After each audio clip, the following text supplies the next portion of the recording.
Preview.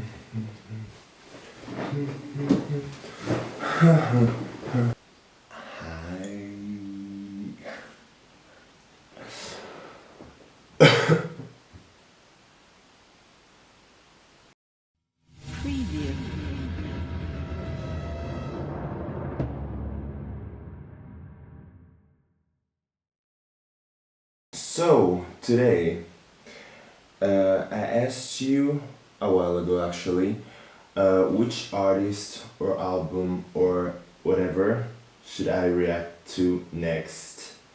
And you guys wanted me to react to this next artist so bad. And actually, I've always been kind of intrigued aesthetically by this artist, but I never got the chance to listen to her music just quite regularly or at all. But now, considering that we're still home and I have enough time to, go through the discography, pretty much.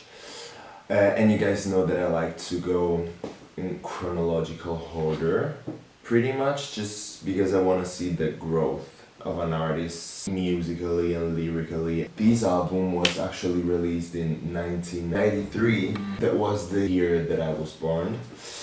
So I'm pretty curious to know all the sounds that were popular that year.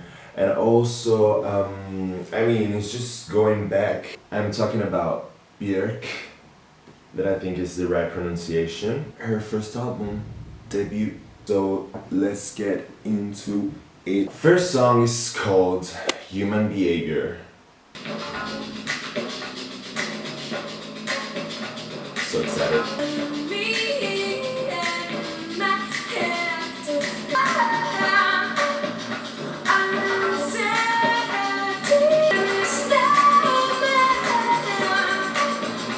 One of those things that she does with her voice.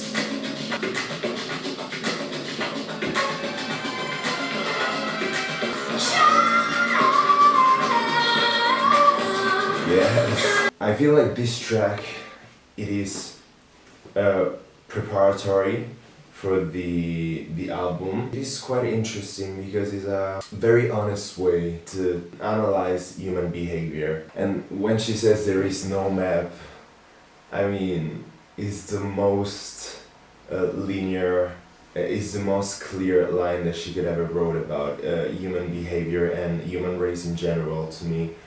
And when she says all those things, and then they're moody and then they turn happy suddenly, and they change like seasons actually. But to me it's funny that she decided to wrote a song like this. I really enjoyed it, and I kind of get it now, the fact that she influenced a lot of artists that we had and in the past after her and that we still have now. And I also really liked the outro when the track went quiet for a bit and then the music started to grow again. And also I kept asking myself during the entire time, what are those things that I listen to in the background that aren't really words, just sounds, random sounds.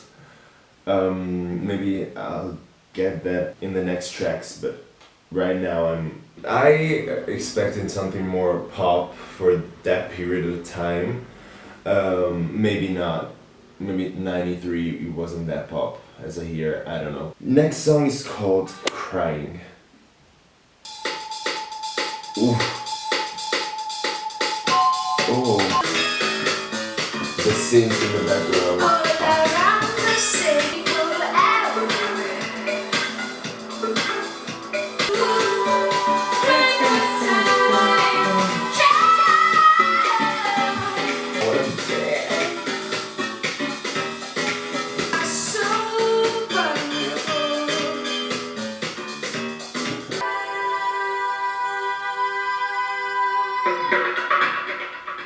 This track,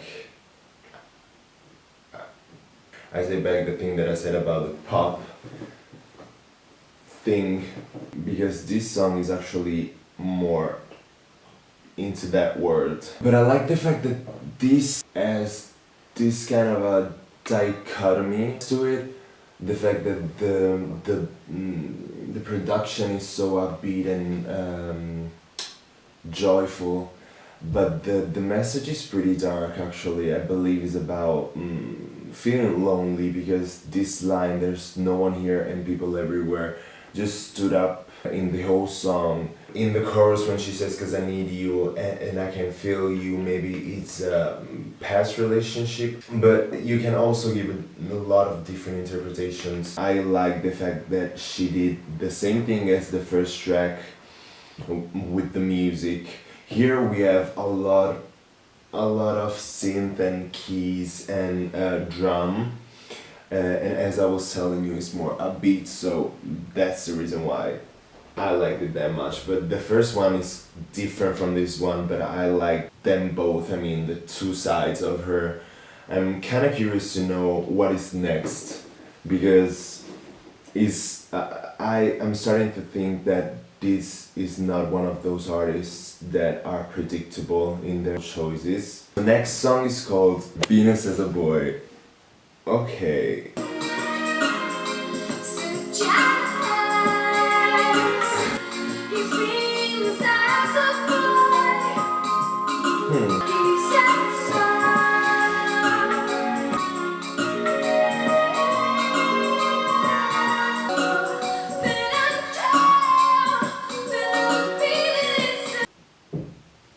What was that? I mean, again, as she did in the first song, she just kept doing this thing where she says things, and I don't really get why, but as long as it fits the song, and it does, I'm okay with that.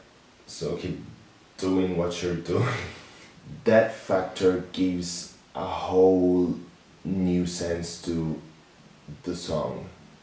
I mean, and it fits the song. How is that possible?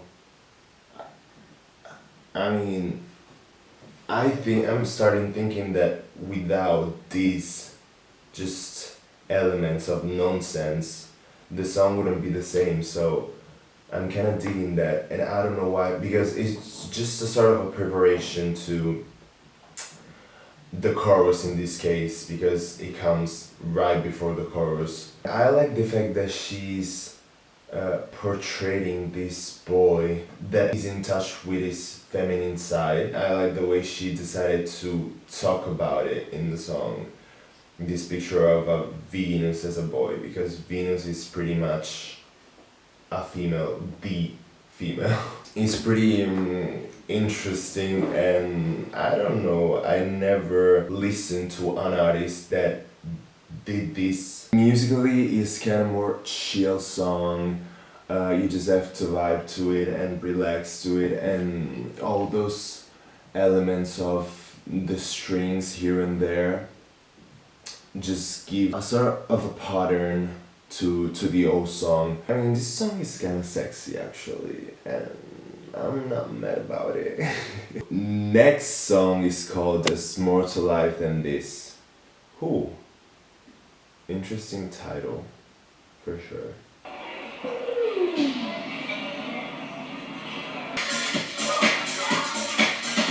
Ooh. Ooh. To this island, I could bring my little Jack.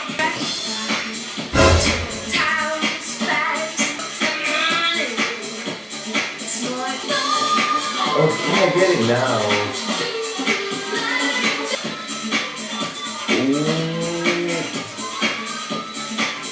Ooh. Wow. This one was actually super interesting. I never listened to a song like this before, ever in my life. Wow. I got it mid-track, but I got it. Some of you said to me on Instagram that she recorded a song in a bar, and it was this song, and so I checked it out, and this song was recorded in the milk bar. So that's why the ambient noises and sounds and all of that in the background, but also the fact that every time she starts a new part of the song, she changes the room she's in. So when the music went silent, she was somewhere else than she was before, and then again at the end. This song really gives you that feeling of partying and being around. I mean, it's kind of interesting the way it makes you feel, because it's like you're on the run. So fucking interesting the fact that she decided to record a song in a bar, moving around. And actually at the beginning you can also hear it when she says party. You can hear the p that is not really perfect. Musically it's so good that I don't know how they did that. And this song is called Like Someone in Love. Ambient noise again.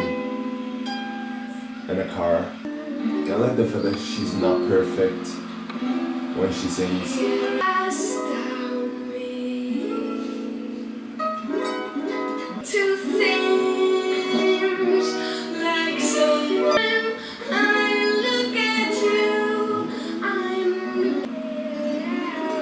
Existing in the background. This song is more personal. Again, I really like the fact that they used ambient sounds to be part of the entire production. I like the fact that there's just one instrument, that is the harp, and her voice that is not that perfect, and it gives just that sense of rawness to the song. The fact that she also, sometimes she sang off key, but I really like that for this song, because you can feel that it comes from a place of truth and honesty. Everything is just so interesting about this album and how they put it together. It's just unpredictable and wow. Next song is called Big Time Sensuality. Huh. I knew it.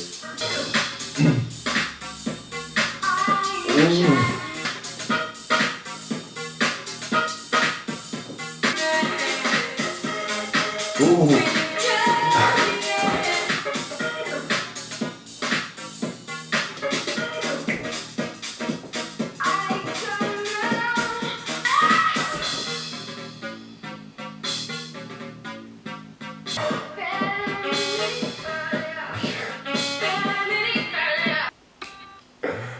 I can't stop smiling right now.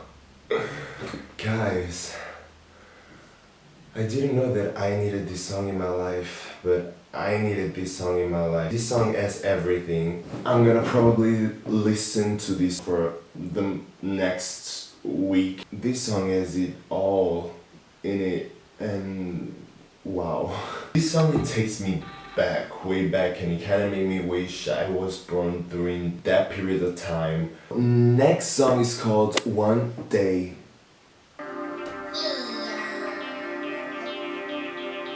Ay, ay, ay.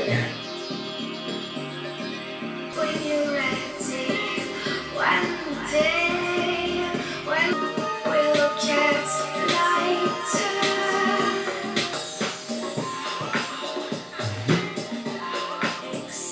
As I was saying before, after a bop comes a chill one. But this one was kind of contaminated by the previous song, because it has a lot of elements and all different layers that you can analyze. It's so detailed, this one. It has everything. Lyrically it's kind of repetitive for me, but gets you in the mood, and it's a happy mood, and you just want to vibe to it. I mean, this song reminds me those kind of songs that they play at the beach, the chill out songs. It probably is not really my favorite, it's my least favorite, but I still like this song. But all the others were masterpieces, so I mean, I just have to find one that I liked a little less. The next one is called Airplane. This is a new approach. Wow. We're in a tribe right now. Across the world to follow my heart. Ooh, ooh. Shall make me complete. Ooh. This song here, of course, you can perceive all the different influences musically. I mean, it seems to be in a tribe in 1 second, and then the other one in a jazz bar or in a blues one. You have all these different instruments that bring you somewhere, and then the next second somewhere else. And it's just kind of random. The production is so random to me. That is so interesting at the same time. The fact that after the chorus we have that instrumental that is so solid to introduce the verse. Again, it's just a chill one, but it's a different type of chill compared to the other. She's talking about the fact that she's alone and the fact that she's willing to take an airplane to follow her heart and just reach the person that she wants. So love is a common theme, I believe, and loneliness too. Next song is called Come to Me.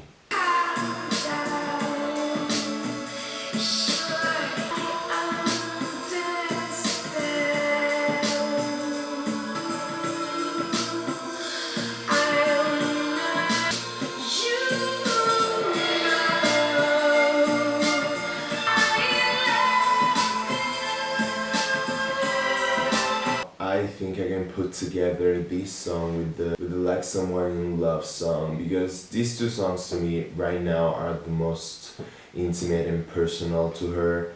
In these two songs she's opening up about love and about the person she loves. And this one is actually more, I don't want to say aggressive compared to the other one, but it's more upfront and straightforward. The other one was more calm and peaceful. This one lyrically is just the same message as the other one. And when she says I want to take care of you and protect you, and I adore you, I love you. But again, in this one there is a twist, because it says, you know that I love you, but don't make me say it because it will burst the bubble. There is a little twist, and that's why to me they decided to do a production like this that is more strong compared to the Like Someone in Love one. Next song is called Violently Happy. Where are we going? I knew it. Guess. Ooh.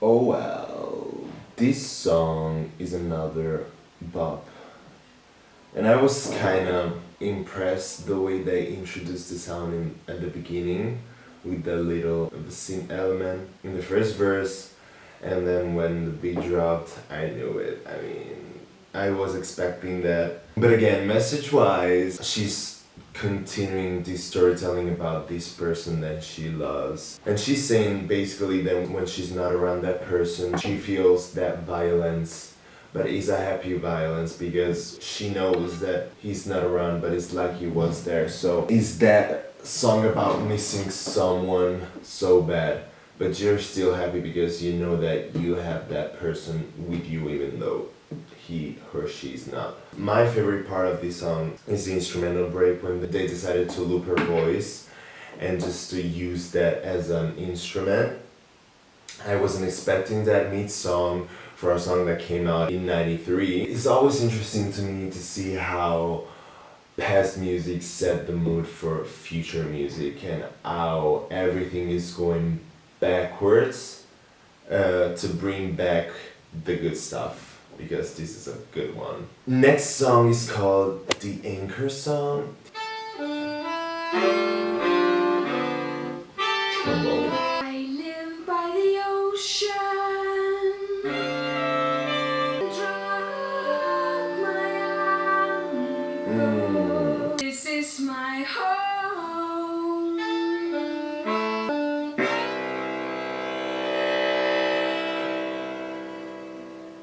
Okay, nice little outro, I have to say.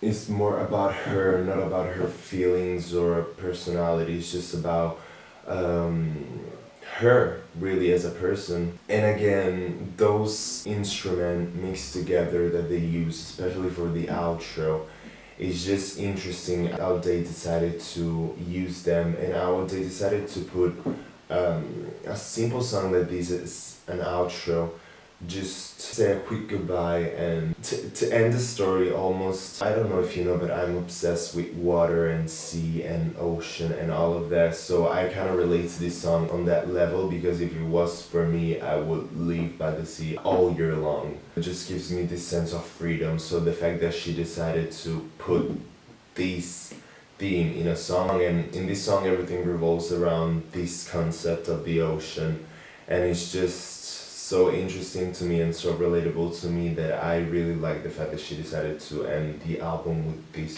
specific song. So again, it's a personal one. I like the production, the fact that they introduced elements a little by little. At the end I don't know, but I also heard a little bit of violin, and of course the sax, the trombone, the trumpet.